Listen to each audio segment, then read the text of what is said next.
How are you?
What's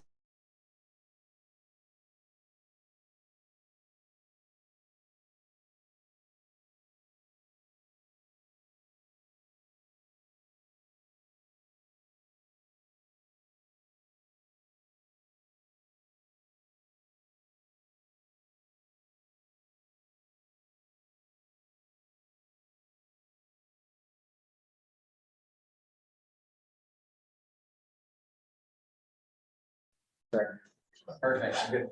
First, we want to thank everyone for being here live and then tuning in online. We're excited to be able to share what the students have going on in the independent studies, and that's all I'm going to say. The rest is up to them. They're taking away. They're the experts.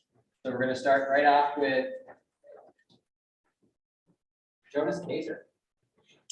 So last year was when I started my independent study. I started my study at the end of the second, or at the start of the second semester.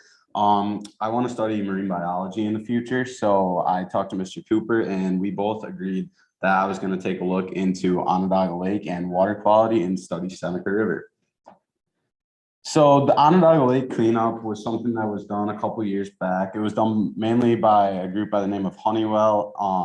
Honeywell was pretty much the overseer of the whole entire project. They had help from groups like Parsons, Upstate Freshwater Institute, Onondaga Environmental Institute as well. They finished the cleanup back in 2017. There's still a lot of monitoring being done. I had the opportunity this year to go on a shadowing trip and do some monitoring with UFI, Upstate Freshwater Institute. And I went out there on Onondaga Lake for a day and we took a look at a lot of things such as their monitoring buoy. We put a couple of water testers out and we dropped a natural gas collector down at the bottom of the lake, which is pretty fun. Through talking to a lot of professionals, they pointed me in the direction of doing studies with tributaries, such as the Seneca River was a big one I was looking at because that's the main outflow of the Seneca or of the Onondaga Lake. One of the outgoing problems that is still occurring with Onondaga Lake is methylmercury. Methylmercury is located at the bottom of the lake. It is highly reactive, and what they're doing is they are using nitrate to subside the methylmercury and kind of make it less reactive because it oxidizes the methylmercury. And this is basically just a representation of what the methylation process looks like. So basically the methylation comes from ecosystems around the lake and it falls to the bottom of the lake where it meets the mercury and forms methylmercury. And the big problem here is bioaccumulation. Fish and other organisms are consuming the methylmercury in large amounts and they're pretty much dying. So you guys don't really want to eat the fish in Onondaga Lake either. Might get a little sick, might have a little tummy ache after that. So with the whole nitrate thing, they're putting nitrate into the lake to help sustain the methylmercury. It's oxidizing the methyl in the mercury, and the methyl is entering the atmosphere. And basically where I want to go with my project is I want to take a look at how the nitrate amendment impacts nearby ecosystems, such as the Seneca River. So basically what I'm going to be doing over the course of the next year and this summer is I'm going to be taking water quality tests, and I'm going to be testing them for nitrate, phosphate, and other basic water quality tests.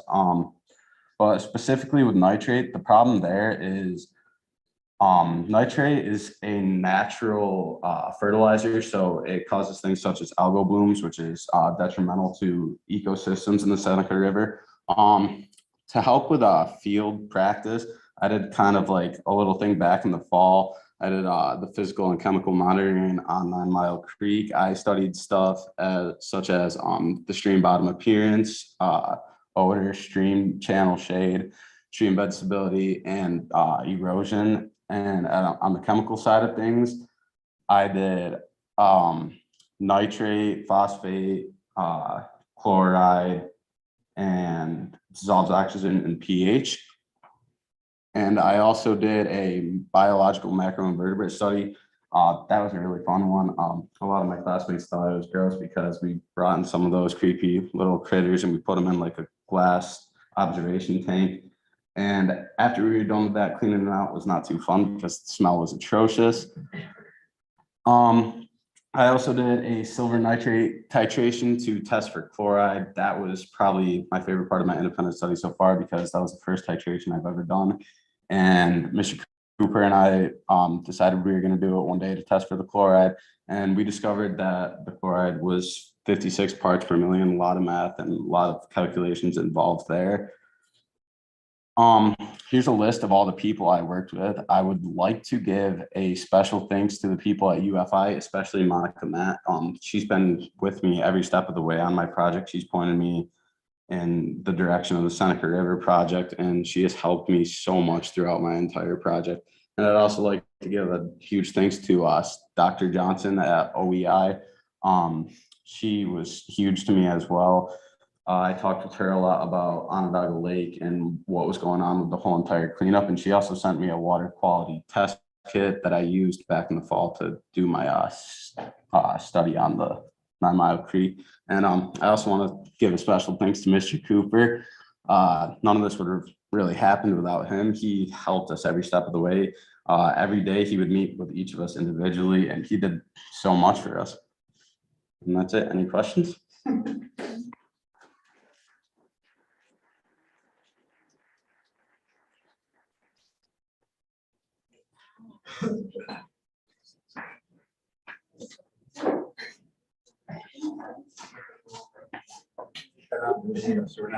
Okay, that sounds good. Well, you could probably see my face, just not Joe's. So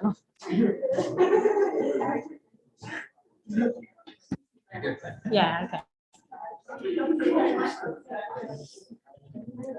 Okay, hi, I'm Corinette, and I was able to split my independent study this year into 2 different studies. The first semester, I focused on gluten development and strength and how those 2 factor into its digestion in the human body. And then the second semester, I did a career exploration of anesthesia, which I got to shadow and speak with a lot of professionals in the field. And then I furthered that with research and readings. So my interest in gluten comes from my own gluten intolerance and this discovery a few years ago where I was finding out that like even the gluten-free foods and obviously the commercial gluten-filled foods really would bother me. And it was because of all like the different additives and everything, and freshly like purely made bread never affected me in that same way. And so that pushed me to look into gluten's chemical makeup and the different reactions that it had. And so my initial like foundational understanding came from the actual makeup of like what gluten is. So it's 3 different components: gliadin, glutenin, and H2O. And those form a bunch of different bonds which can be strengthened or weakened with different chemical interactions. And the body's inability to fully break down such a molecule is another thing that I researched. And that foundational understanding set me up for good and effective conversations with a lot of professionals in the field. And so here are some of those professional contacts that I had. The first one I would like to thank is Dr. Wally, who is a GI specialist at Golisano's Children's Hospital. And he introduced me to a lot of different studies, kind of pointing me in the direction I would want to go in. And then Sally Mitchell, who is a teacher and a member of the American Chemistry Society, suggested the book On Food and Cooking, which was my most extensive and guiding research tool throughout the whole thing. The textbook's like this big, so you would hope. And then Alice Bass and Nancy Ginter, they have this foundation called Beyond Celiac. And that kind of took me away from the gluten intolerance route and introduced me to some parts of the celiac component of gluten. And they told me that for what I was looking into, the most effective path was going to be reaching out to someone who actually works with these gluten containing goods. So I reached out to Rosalie's Bakery in Skinny Atlas, who makes really good bread, but they explained to me how they make this bread and kind of why people with like a gluten intolerance, not celiac, don't have as many issues with it as they would find in like a commercial bread. And so that pushed me into an experiment with that bread as the control. And so they told me the ingredients they used: King Arthur's flour, yeast, salt, water.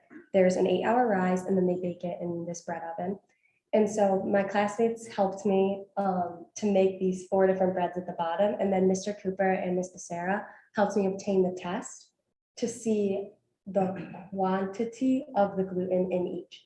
So obviously we couldn't use the same oven as Rosalie's, but everything else was kept the same throughout the experiment. And then we tested the quantity in each of the loaves. And so each comes back as a high positive for gluten, which is expected because it's bread and there's a lot of gluten in bread, but you can kind of tell with like the faintness or the darkness of the lines that there's like a second indicator of how much or how little. So oil and sugar, specifically oil, is a little fainter than the rest. And that's because oil is actually an inhibitor of these bonds. So that was just an example of how that chemical interaction kind of keeps that. So that brought me to my last conclusion, that the preparation of gluten impacts the development, the strength, and its overall prominence. But overall, the results were mostly conclusive that it's the quality, not the quantity of the bread. So then I went into my anesthesia study for the second half of the year, or career exploration. And so in the past, I've had really great experiences with all the people that have been like on anesthesia care teams and taking care of me. And I've always been so interested in the medicine behind it as well.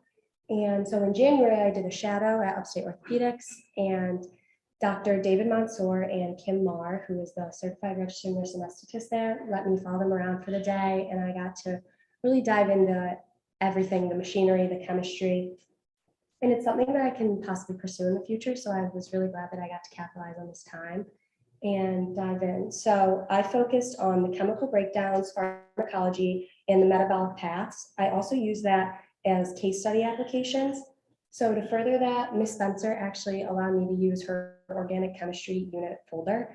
And that mixed with the Anesthesia Made Easy, a book by Dr. Jeffrey Steiner, which ran through the must-knows of anesthesia, such as the chemistry and machinery, dosage, patient response, and different memorization techniques, allowed me to walk through case studies, which will all compile together in the end to reshadow at Upstate Orthopedics and have a more comprehensive understanding.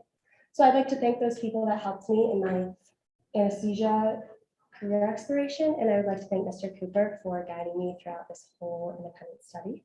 And thank you for listening.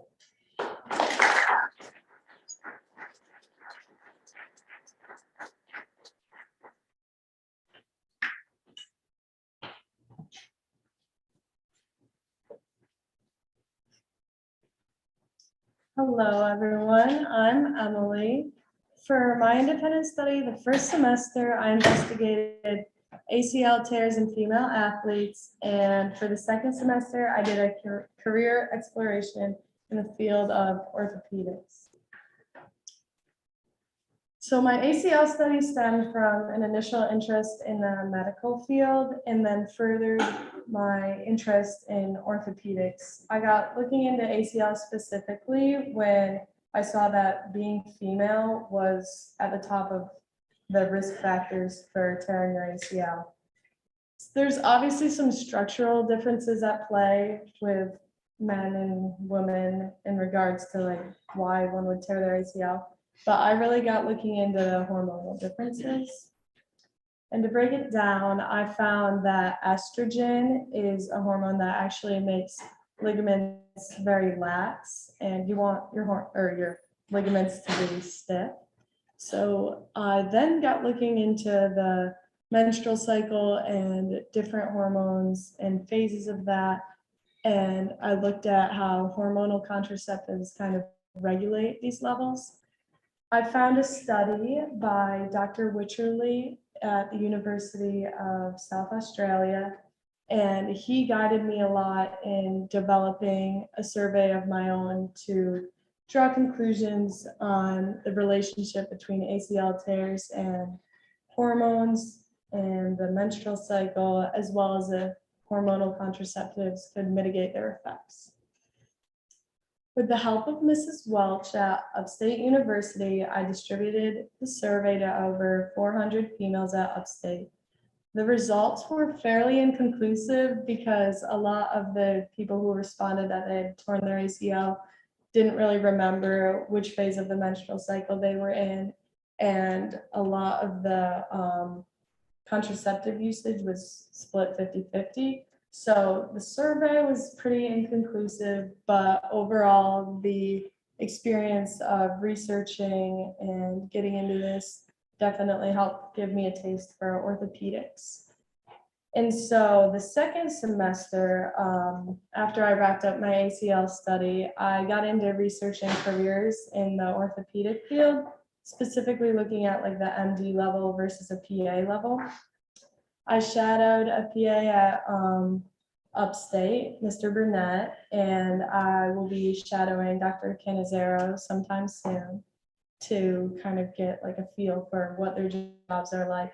But as I've researched, I've come to see that there's just a huge trade-off, that the main differences between these two are with a PA, you have a lot less training, but you're kind of limited in what you can do. Whereas being an MD, the amount of time and preparation and training and education you go through is a lot more extensive, and you definitely have a lot more autonomy in your practice. And so these are things that are the main focus of what I'm looking at when evaluating which path I want to go down. The comparative analysis was really eye-opening, but I'm still unsure of which direction I'll end up going with because I'm not sure what my life goals are just yet. Lastly, I would like to thank Dr. Witcherly, Mr. Burnett, and Mrs. Welch for all their help with my studies, and obviously Mr. Cooper for helping me through it all. Thank you for your time.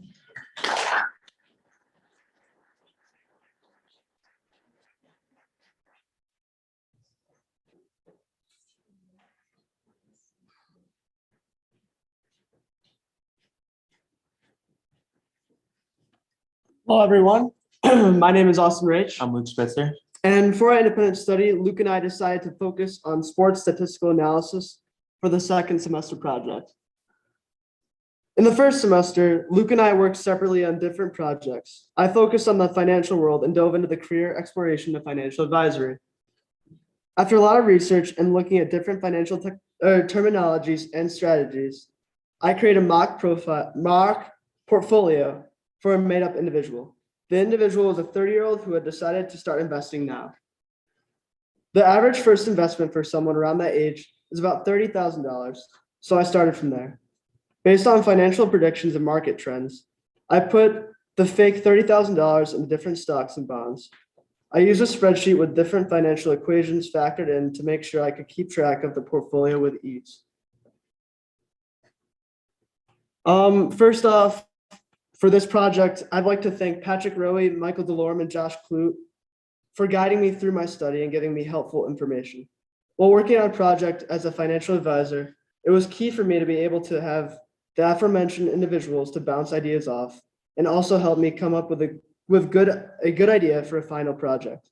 Later on in the year, these financial skills helped me be able to better understand the trends and monetary values of players inside the sports industry.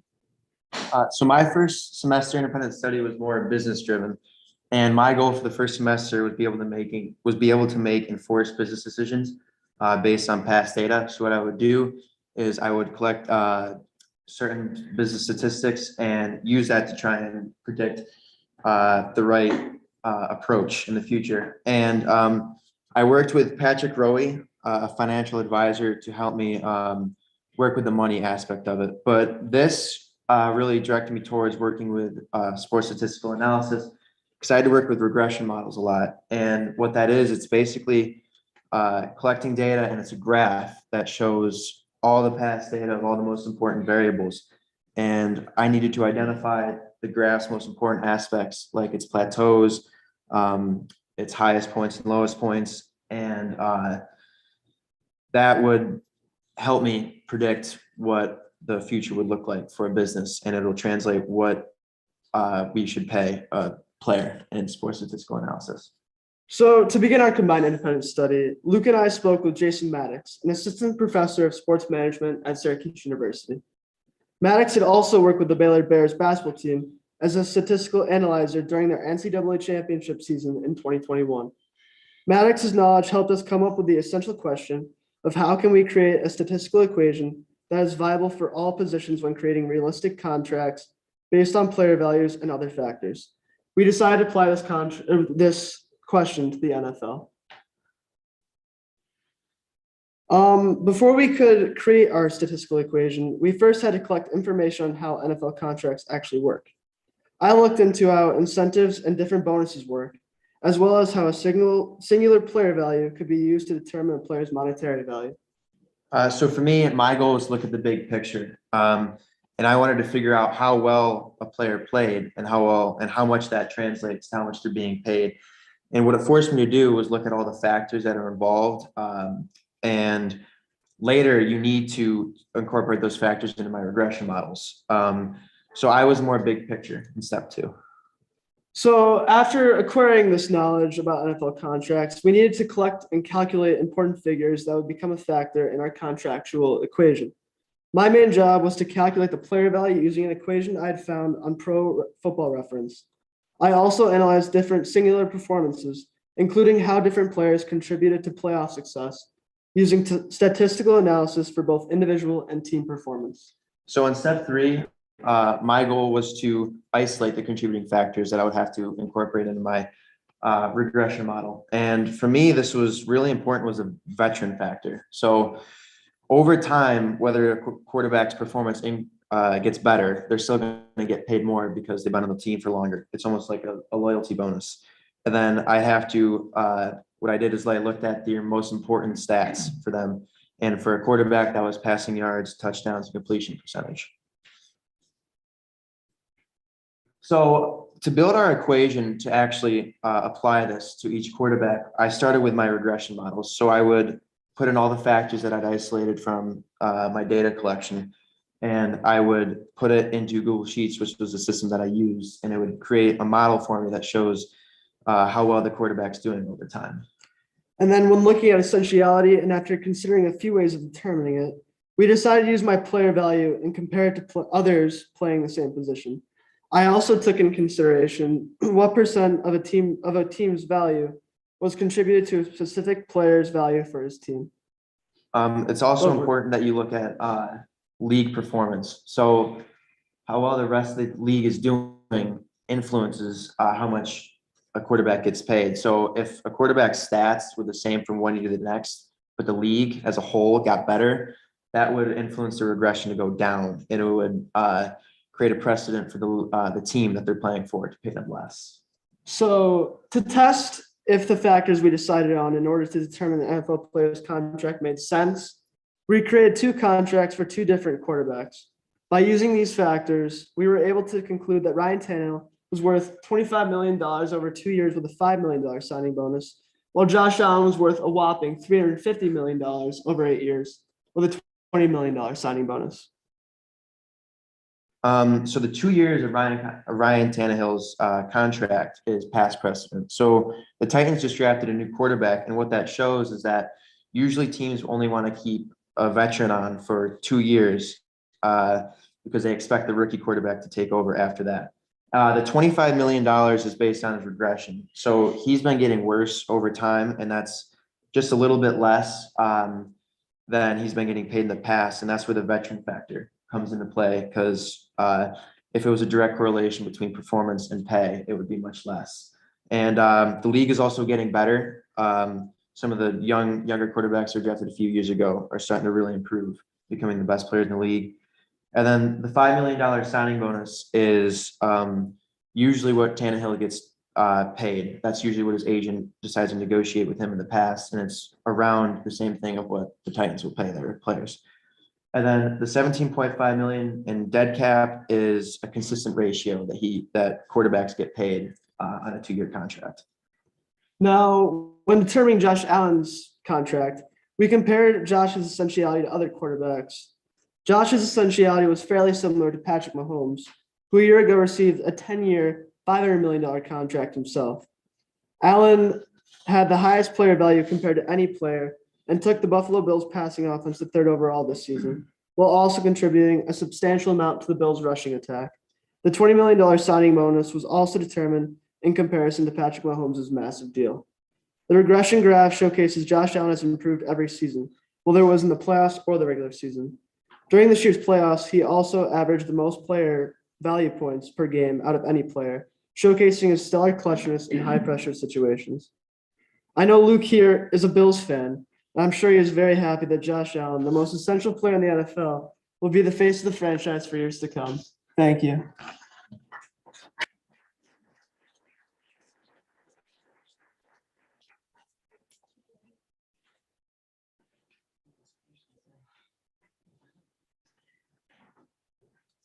So I'm Annalise Bird, and for my study, I focused around a career in clinical pathology because it's been something I've been interested in for quite a while. And if anything, this study has only encouraged me to go into it even more.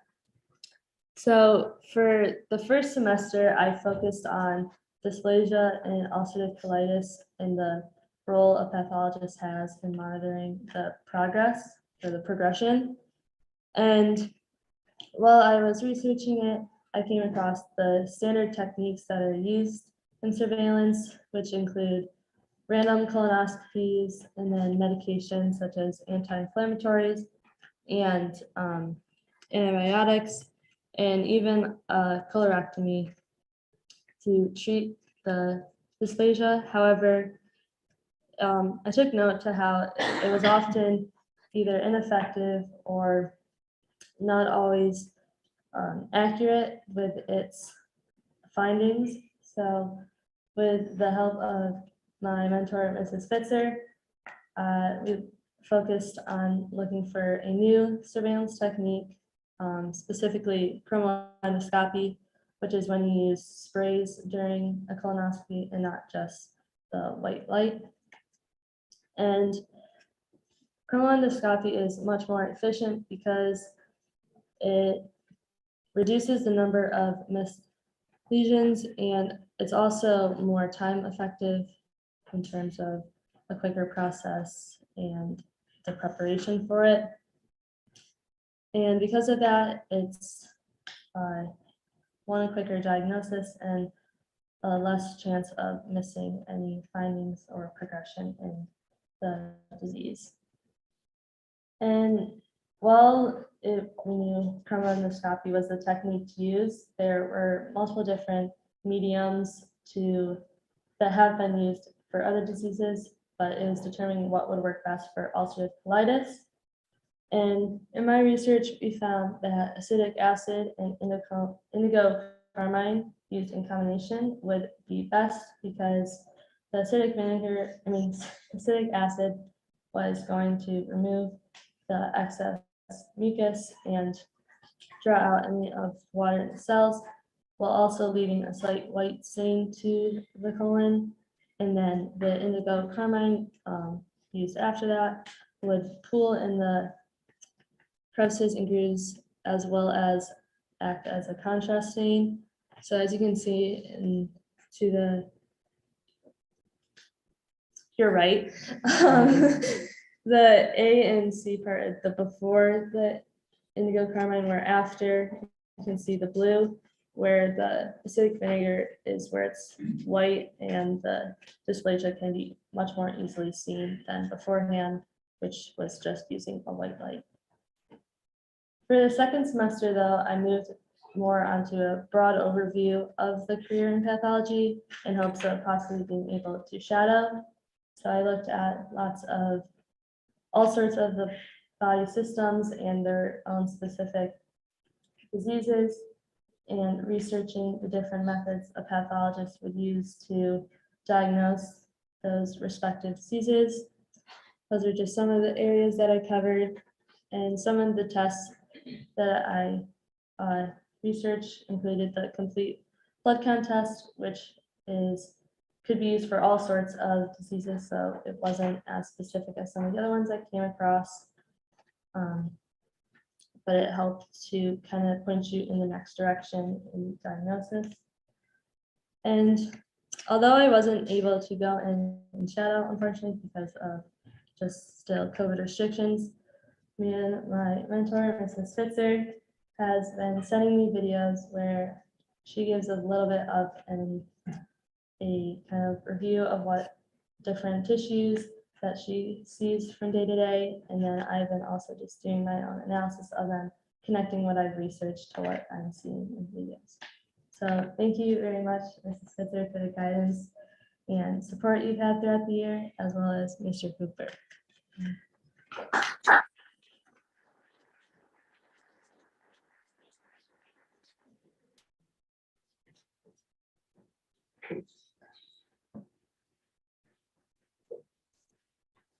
Hi, my name is Eve Chapman, and I did a spring semester independent study on the development of personality.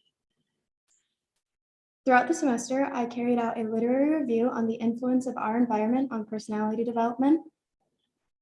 My hypothesis then became that non-shared environmental factors account for a larger proportion of variance in personality in adolescence and young adulthood, specifically ages 12 to 19, than that of shared environmental influences. I would like to begin by thanking my advisors, Dr. Glatt and Dr. Schmidt, both accomplished individuals at Upstate. I would then like to begin parameters and defining some of the key terms that may be helpful as I go through my presentation. First off, shared environment are environments shared by a group of like individuals, such as those shared among siblings, how your parents treat you, your relationship to sports, your relationship to home life, and then non-shared environments are aspects of an environment that are associated with specific individuals, such as a specific sibling within the household. They do not share, and they therefore cause them to become dissimilar to each other. Personality is the characteristic set of behaviors, cognitions, and emotional patterns that evolve from biological and environmental factors. And lastly, some of the articles I read throughout the semester focused on the Chloride 5-factor model of personality. So I'd like to define that as stating that personality is composed of 5 different aspects, defined by extroversion, agreeableness, conscientiousness, neuroticism, and openness. My focus became to carry out a systematic review of literature where I focused on scientific papers and articles published on PubMed, some such being personality place transactions, mapping the relationships between big 5 personality traits, states, and daily places, the role of the environment in shaping personality, self-expressive creativity in the adolescent digital domain, personality, self-esteem, and emotions. As I read through these articles and countless others throughout the semester, I took notes on key takeaways from each regarding its relevance to my hypothesis. I worked to focus on the unique and non-shared environmental takeaways, and then these pictures in the right are just some examples of my notes from the past semester. My key concepts became that the 5-factor model characteristics determine the frequency that individuals visited different places. There is a direct or positive relationship between spending time in a particular place to predicting people's short-term or temporary personality states. I concluded that the shared environment accounts for 13 to 33% of personality development, while the non-shared environment accounts for 34 to 41%, which was very positive and enlightening for my study as I was focusing on the non-shared environmental factors. And from the article, Does Environment Matter? A Review of Non-Shared Environment and Eating Disorders, I concluded that non-shared environmental factors contribute more to the development of eating disorders such as bulimia or anorexia than shared factors. And then the table to your right is just an example of one of those common in the articles I was reading through. The authors would list out their study designs, descriptions, advantages, disadvantages, and such forth to just outline their paper. Some of my conclusions were when adolescent negative experiences persist over time, they are often characterized by more distress and high levels of other psychopathology. In simpler terms, when specific unique environments continue throughout adolescence, certain mental disorders behaviors are increasingly present, such as depression, and that shared and non-shared environments, such as friends, social media, family relationships, opinions, etc., directly shape personality throughout adolescence, which can arguably be the most malleable time in one's life in terms of personality. While my study was conclusive, as I was looking at other published articles and findings over the past roughly 20 years, I believe that there is some necessary future research that can be carried out to again just strengthen this and fully support my hypothesis. I believe that a continued study of the individuals monitored throughout said papers that I read over the course of the semester and observing the lasting effects of the studied non-shared environmental factors further than adolescence would be significant, as we would be able to see how these factors shaped and developed as the individual aged. Did they fizzle out? Did they intensify? Did they just stop altogether? In addition, I believe we could observe different developmental stages throughout life to confirm the importance of adolescence in one's personality development. It is easy to claim that adolescence is the most important time, as we are ever-changing and very affected by our environments. However, there are other very credible papers out there stating that it's the first few years of a child's life in which they are the most influenced. So again, some further research to just confirm adolescence importance would be very beneficial in this field. Thank you.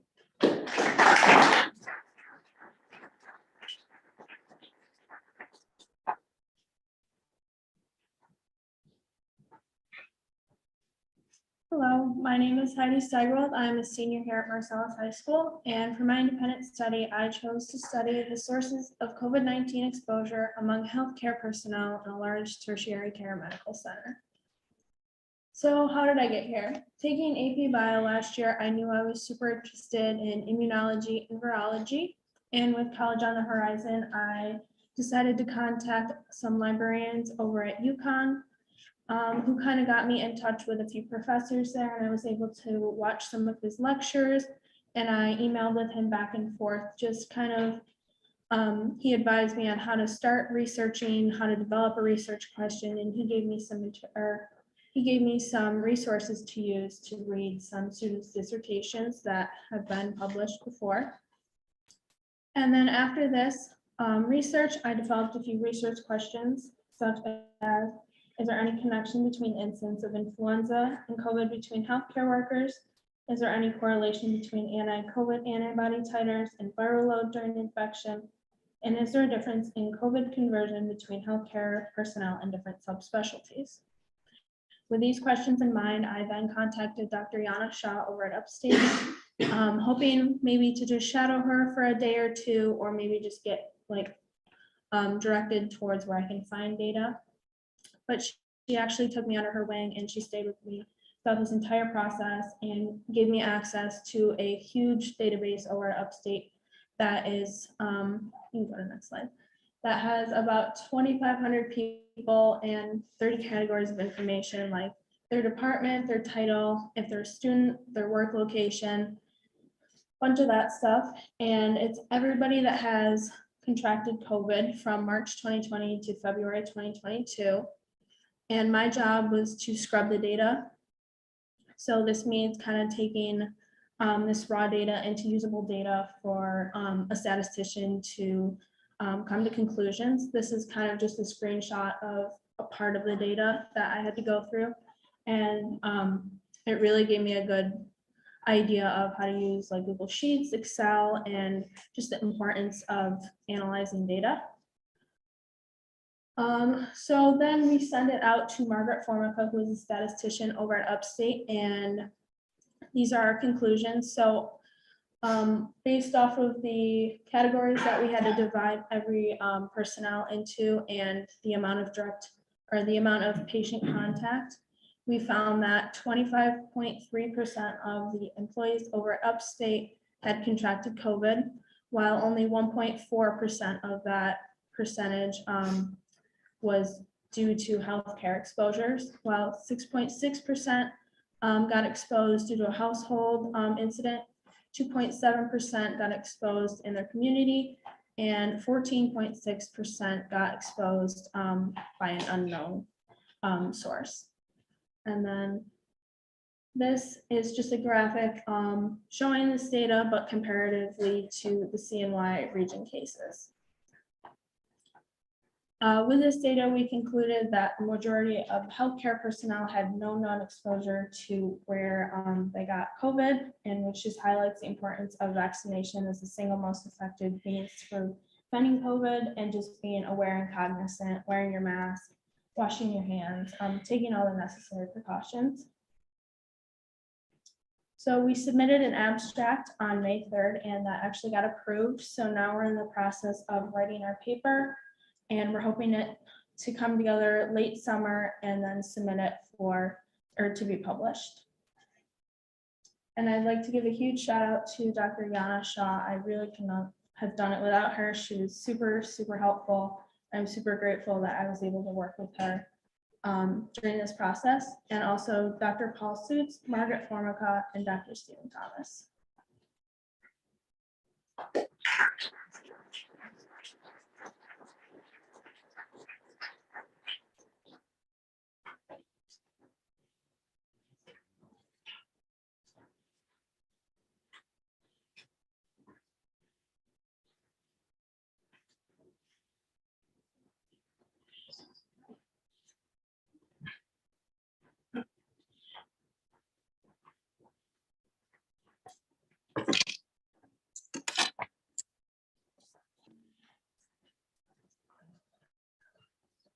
All right, so myself, Marcus Demaya, Tyler Brown, and Mason Green we've decided to do the Green Gateway Bridge project.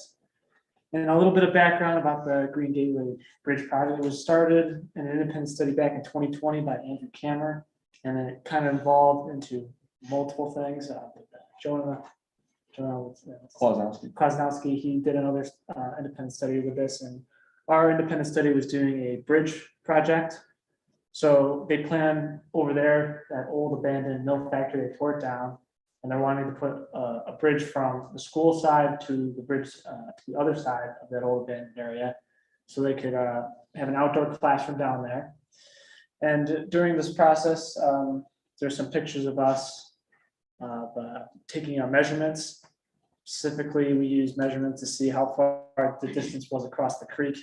So on the far left picture, that is a laser to see the change in elevation from one side to the other. And then right here, I have a rangefinder, which we use to calculate the distance across the creek, in which Mr. Sunheimer held a big white board, so we can get an accurate distance between how far it was between the creek, two banks. And right here, I have a I'm going to pass around. It's just like some of the paperwork that we did, and then that will be what Tyler is going to be explaining about. So we met with the Village of Marcellus many times at the end of the school year last year, throughout the summer, and also throughout the course of our actual independent study. Our first meeting just gave us a brief description of what this independent study would look like and what us as a group will actually have to do. Then in some of the meetings over the summer, we actually wrote a letter to the US Senate with help from the mayor and also Mr. Providente, requesting a $180,000 grant for the bridge, which we did receive.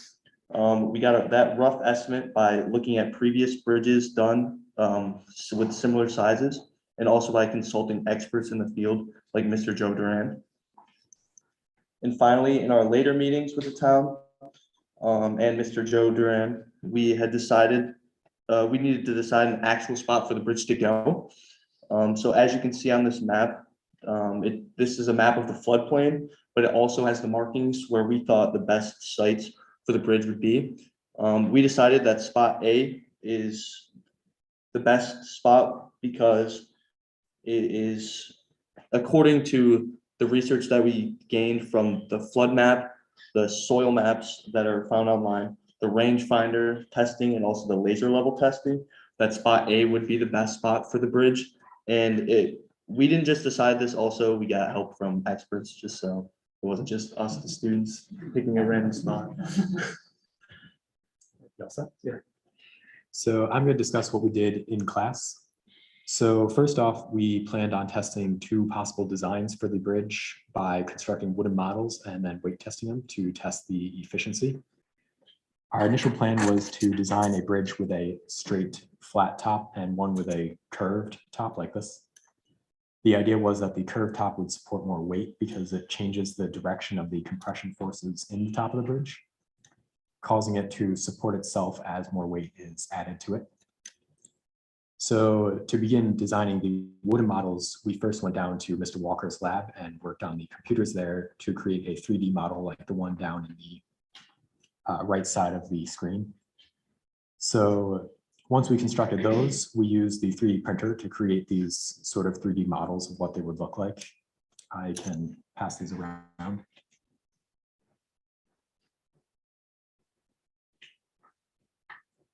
And so with that, we used that to plan out how we would build the actual wooden models. We used math to just scale up the size of it. And so these are all to scale. These are the remnants of one of the wooden ones after testing. They are 1/40th the size of what the real bridge would be. So it would be 80 feet long and about 6 feet wide. These are 2 feet long and only 3 inches wide, I believe.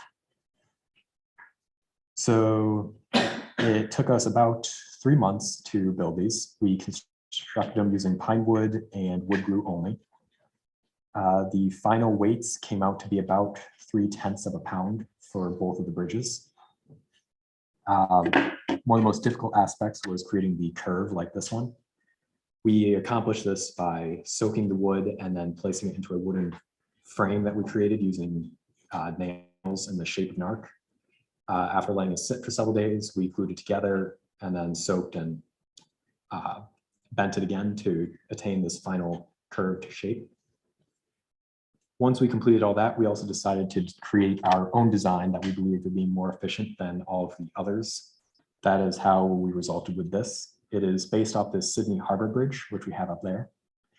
Essentially, it works by combining a suspension bridge design and a truss bridge like the ones we built, by having a trussed arc, which then supports the roadway through what would normally be steel cables. In our model, we used fishing line. We chose not to break this one in the end, mostly due to the fact that it took us so long to build, and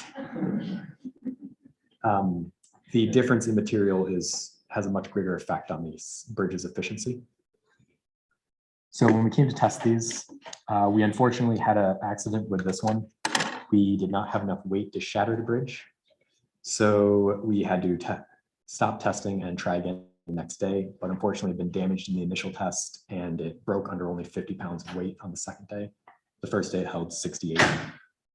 The second bridge, however, snapped properly, and it supported 90 pounds or 90.4 pounds before it broke. Interestingly, can you switch the slide? So it snapped in a rotational direction. You can actually see in the little thumbnail how much it had twisted while testing. Yeah, watch that.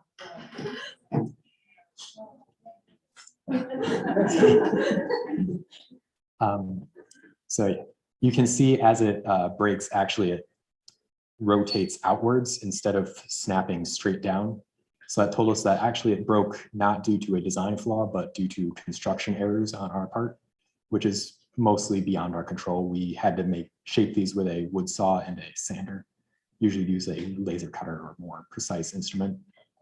And also the wood glue was probably another factor, as it's not very strong. And so that is about all we did in class. We'd like to thank Joe Durand for helping us with the civil engineering portion, Mayor White and the town board for helping get this all together and get it moving, getting the letter out to the state senate. And we'd like to thank Sonny for putting up with me covering his desk with wooden parts for the whole thing. Thank you.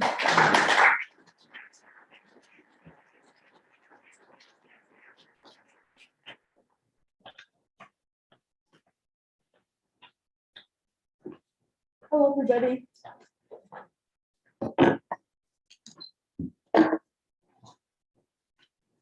All right, so my name is Peggy Morocco, and this is the second year of my study that I've completed with orthotics and prosthetics. Last year, I primarily focused on prosthetics, while this year I took more of a focus on orthotics. So I started this year with the question of how does restricting the range of motion in your ankle joint subsequently impact one's gait efficiency? So with this question, I primarily focused my first semester on a very hands-on approach to the building of orthotics. So with my mentor, Holly, I built my own makeshift orthotic in the school. And then I later went on to an actual clinic in Syracuse and built, that's an official AFO. So this is called a solid foot orthotic. So it doesn't enable any movement in your ankle joint. And it's a pretty extreme case of an orthotic, but it's for people who have little to no control and the muscles that enable flexion and extension in their ankle. And a quick summary of how we made that: it involves casting the leg and then placing pressure to the places where you want force distributed, and then ultimately filling that cast with plaster Paris and vermiculite so it's lighter, and then casting a plastic off of that positive mold to get your orthotic, which you then modify and cut and smooth and add different padding for comfort. So with that orthotic, I moved on to a video analysis with Luke. You can go back, you're good. So that's on the right side picture. So this is Luke and this is Holly. And I had the goal of taking different videos of Luke walking and running in both the sagittals, so the side view, the frontal, and then the transverse, so looking down. And with all of those videos from Luke, I decided to narrow them down to a single stride. So within that single stride that I isolated, I chose a medium speed from the sagittal or side view. And that consisted of measuring the specific parameters found in a single stride, including things such as your heel strike, your loading, terminal stance, toe off, terminal swing. And those are just different parameters that define the efficiency of a normal gait. So, well, last year I focused on the different muscle involvement within these parameters.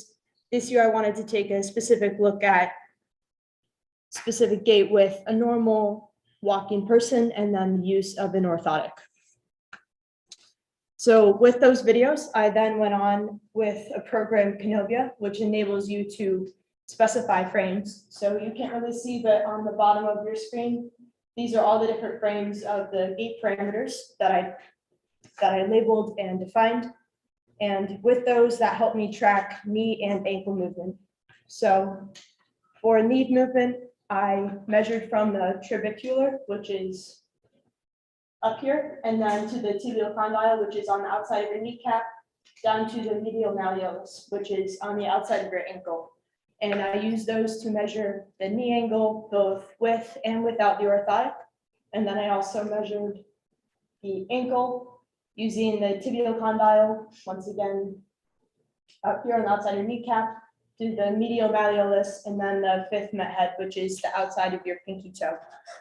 And then using those measurements, I had the ankle, but I kind of realized that there was a flaw in my original research question because it's not really fair to compare normal gait to a gait with an orthotic, because someone who's using an orthotic doesn't have normal gait, they have a pathological or abnormal gait. So then I went on to look at foot drop, and foot drop is a gait deformity that is caused by loss of tibialis anterior muscle strength or nerve damage. And that is basically when someone doesn't have the ability to flex or extend their ankle. So instead of reaching to toe off, their ankle completely drops and they're forced to lift their knee up higher to compensate.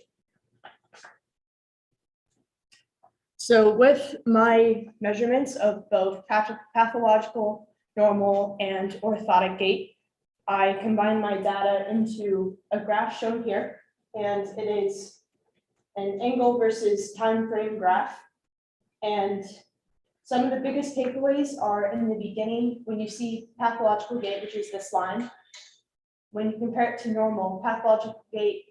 So at the start of heel strike, which is kind of in air quotes because during foot drop, it's not actually your heel hitting first, it's your toes. So the ankle angle, which at a time when it should be pretty neutral, it is extended. And then once it hits the ground, this is pretty stabilized down until here. Until once again, when the ankle leaves the ground in your pre-swing and initial swing. So this is a time when the greatest ankle movement should be flexing, but instead there's a loss of stability and the ankle is dropping and dragging across the floor. So this results in a risk of tripping or falling, and basically results in you having to compensate with your knee and your hip to pick up your ankle in a way that you won't fall. So when the pathological gait doesn't allow the normal stepping efficiency, you can also observe a huge change in the knee movement. So without your ankle doing its job, the knee has to overcompensate. So when the ankle is unable to flex, the knee has to flex more. So especially in pre and mid swing down here, the hamstring is working harder to lift up your knee high enough so that your toe does not drag. And that will result in overexhaustion and basically a less efficient gait. So when you see the orthotic, with the orthotic, it returns it closer to its normal curve, and it returns the time and the phase framing so that it increases the efficiency and the exhaustion of your client and improves their endurance as well. So while this orthotic may not be perfect, it definitely improves the exhaustion, and an orthotist would continue to go on to adjust the AFO in ways that would make it more functional and efficient for their client. So it really gave me an appreciation for the value of orthotics, because while it may not be as technologically complex, it's just as scientifically involved and can do amazing things in normalizing the pathological gait of clients. So I want to give a huge shout out to Keith Willis, a local prosthetist who I've observed and chatted with multiple times, and he was the one who helped me build that orthotic I made for Luke. And then Holly Masters, who is also a retired certified prosthetist and orthotist, so she's no longer practicing, but she was willing to dive in with me and help me make my makeshift one here at Marcellus, and she was with me every step of the way to guide my process and assist my learning and help me find what was important and not important in my graphical analysis. And then lastly, thank you to Luke Dwyer for letting me use his legs in the video and being with me every step of the way to help for the video analysis and the graph building. So thank you guys for your time. And thank you people for your time.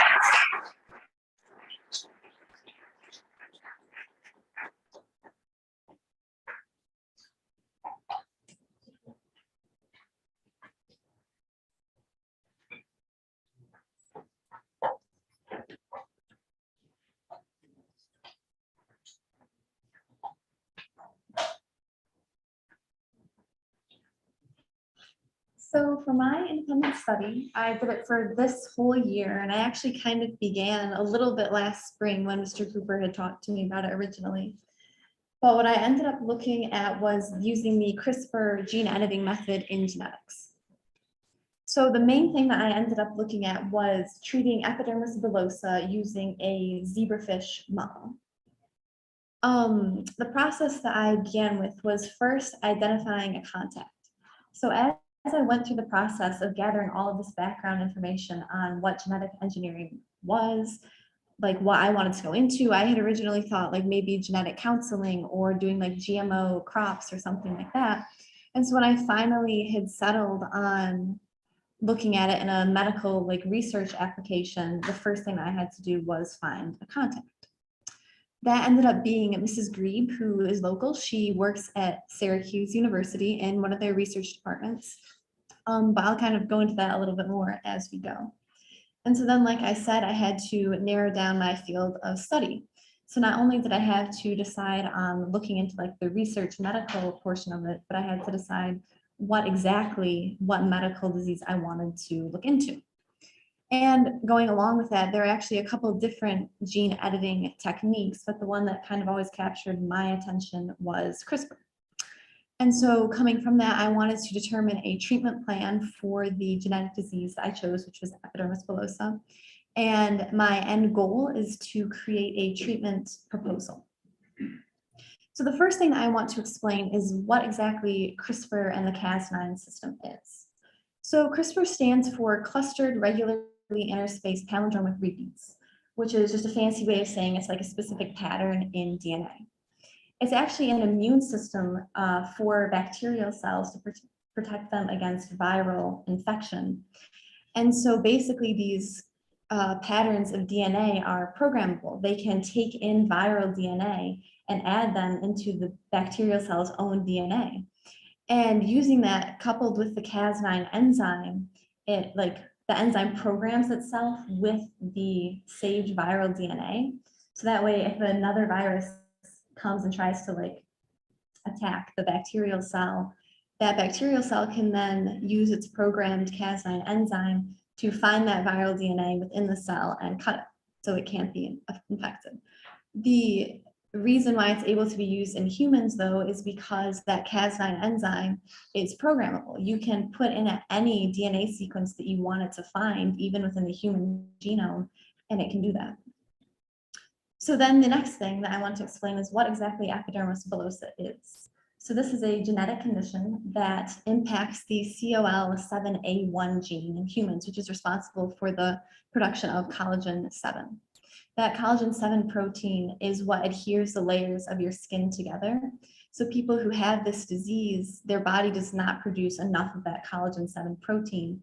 So the layers of their skin are not well adhered. And it's called the butterfly skin disease because their skin is roughly as fragile as a butterfly's wing. It just can come right off.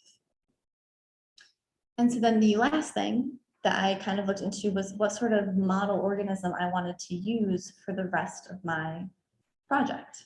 And so it actually ended up being zebrafish because for actually a couple different reasons. They have high numbers of offspring, relatively short reproductive cycle. Their entire genome has been sequenced and it is in databases, and it actually shares about 70% of the human genotype. So like the COL7A1 protein that I'm looking at in humans has 2 counter genes in the zebrafish. The one that I chose to focus on was the COL7A1A gene. And then adult zebrafish can regenerate their tissues and they're relatively low maintenance. So here's where it kind of all comes together. As I said, the COL7A1 gene in zebrafish is kind of the counterpart of the COL7A1 gene in humans. And so I want to propose mutating the COL7A1 gene in zebrafish to kind of create Epidermis bullosa in those fish. Coming off of that, the second part of that proposal would be to do an in vivo genetic modification, which would actually be like injecting zebrafish embryos with CRISPR to modify their genetic code and put in the mutations that I want. And so then coming back to Miss Grieve, she was my most consistent contact throughout this entire project. Any question that I had, I reached out to her first. And actually, for the past 2 months-ish, I've been able to go into her lab at SU and actually do some of the work with her. And so that was I got to look at actually injecting embryos with the CRISPR. I got to purify DNA and run different tests to see if the germline transmission had carried on. And this kind of all helped me as I'm now writing my own research proposal. Having that hands-on experience has allowed me to be more specific in what I want to do with my own research when it comes to it.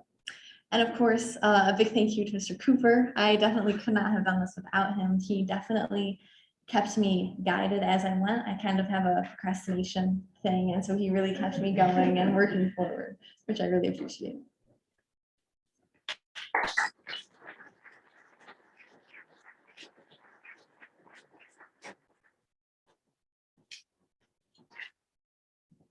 Okay, so my name is John Buff.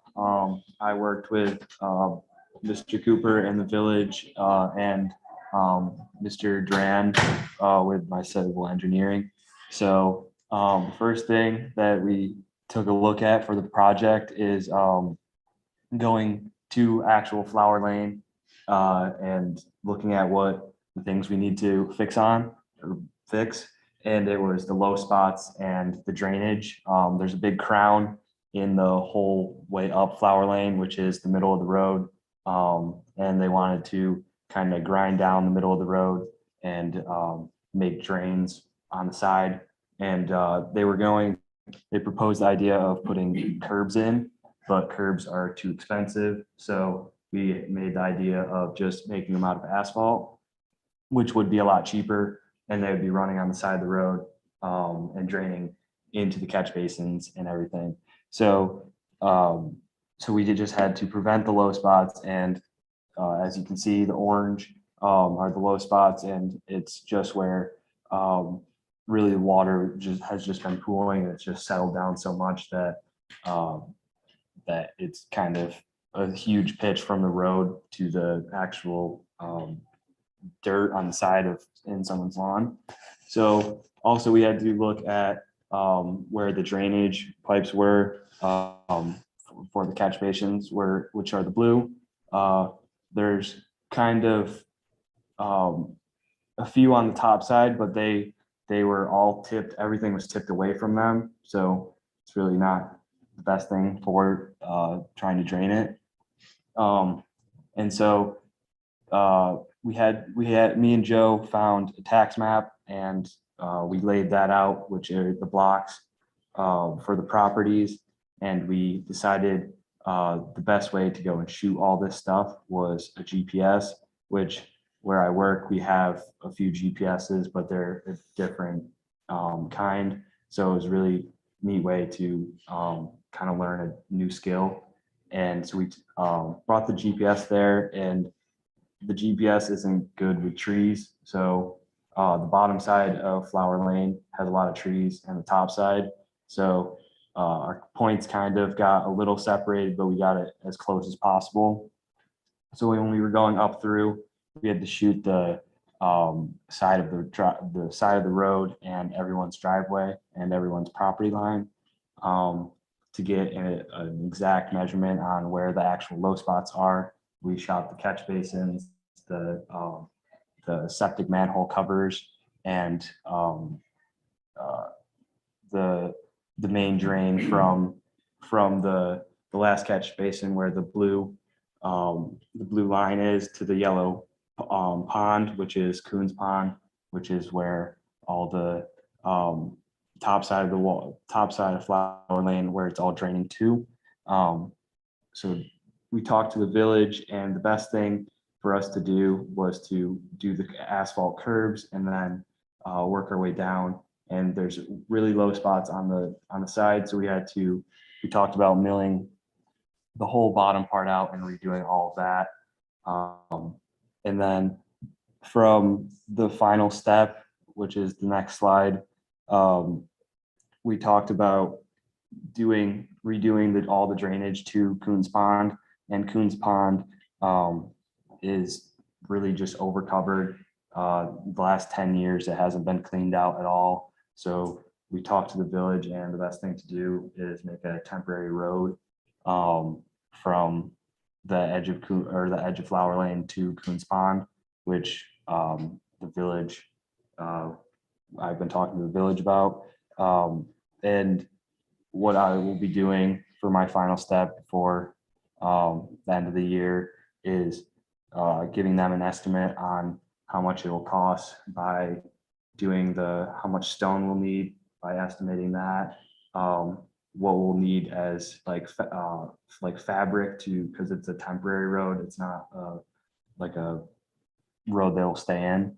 So I do the fabric and the stone, and then the mats will be underneath to protect the grass, and then everything will be put on top of that. But the pond has been just silted over, and the water can't really drain out, and the water's not really getting there, so it has to be fixed. But the people that I need to thank are Mr. Cooper, because he's been kind of pushing me, because I don't really like to do work. So I've been pushed a lot by Mr. Cooper, which has been really exciting, because I do want to do this stuff in my future by owning my own excavation company.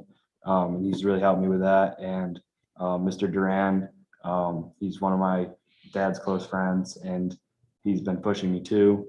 But another big thank you to the whole village of Marcellus, because Greg Chrysler and all of them have been showing me like how to do stuff and like a different way to look at stuff. So I do want to thank them too.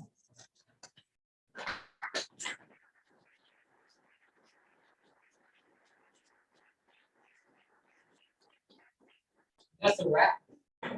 Now on to the board, our colleagues, Fantastic, thank you very much.